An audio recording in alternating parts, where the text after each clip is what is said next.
Dobar dan želim svima. Jeste li mi dobro? Odlično. Dobrodošli na moj YouTube kanal Nešto se sprema. U razgovoru sa mojim potpisnicama saznala sam da u Srbiji postoji veliko interesovanje za Heldu. Koliko interesovanje veliko, toliko su veliki i nedoumice. Kako se pravilno sprema, kako se pravilno služe, u šta najbolje da se služe. Zato sam odlučila danas da pokažem Heldu.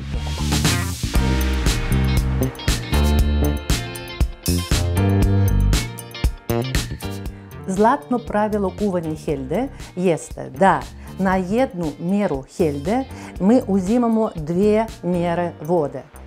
Drugo pravilo, voda mora da bude hladna.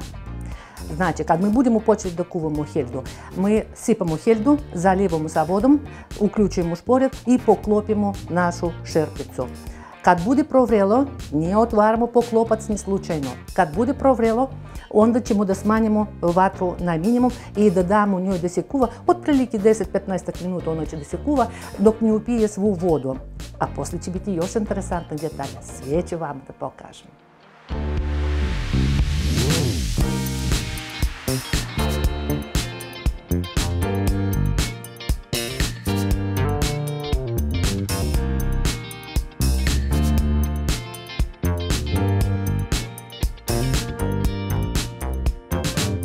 Helda je skuvana, sklanjamo je sa vatre i umotat ćemo u nešto toplo kao pješkir, recimo. I mora tako da odstoje 30-40 minuta.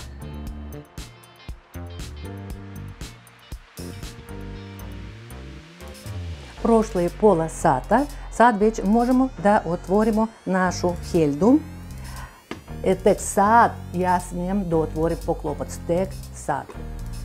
Tako. Vidite kako ona rasipa se.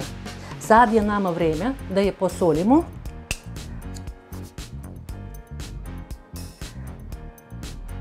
Po ukusu, posolit ćemo po ukusu i da ubacimo ovakvi komadić maslaca. I tek sad ja smijem da promiješam našu Heldu i da ostavim da odstoji samo dok se ne rastopi maslac. Vidite kako se rasipa. Oj, predivno. Aroma, predivno.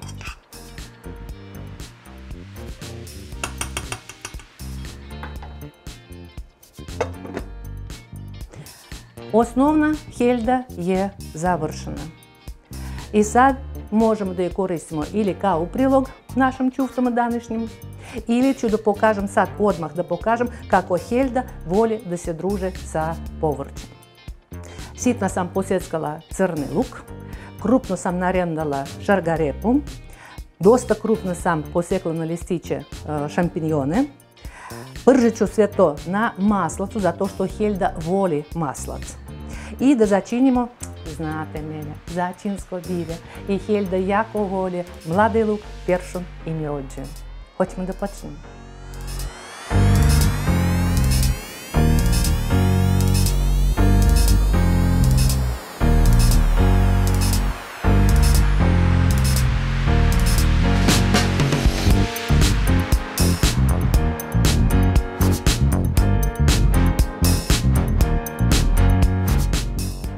Dragi moji, danas sam vama pokazala kako se sprema Helda. Pravilno se sprema, na ruski način se sprema i pokazala sam vama najpopularniji način služenja kao što smo jeli u Rusiji obavezno. Znači, to može da bude prilog mesu, živinje ili nekom drugom vrste mesa. Ili može da bude vegan opcija sa pečurkama i drugim povrćem. Veganima pozdrav! Helda je poreklom iz Indije i Nepala, mada u tim zemljama nije toliko popularno, zato što se računa da je to hrana siromašnih ljudi. Iz Indije i Nepala preko Bliskog istoka stiglo do Evrope, ali u Evropi isto nije toliko popularno. Ne znam zašto, ali većinu to se daje na ishranu stoci.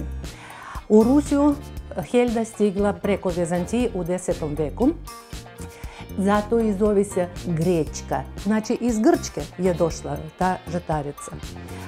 Eto tako, još jednom kažem, postoje još mnogo jela šta možemo da spremimo sa heldom, ali ovo je najpopularnije na pravilni način spremljena helda. Ako vama se sviđa, stavite mi lajkove, pišite mi u komentarima, šerujte sa svojim najbližima, potpisujte se na moj kanal.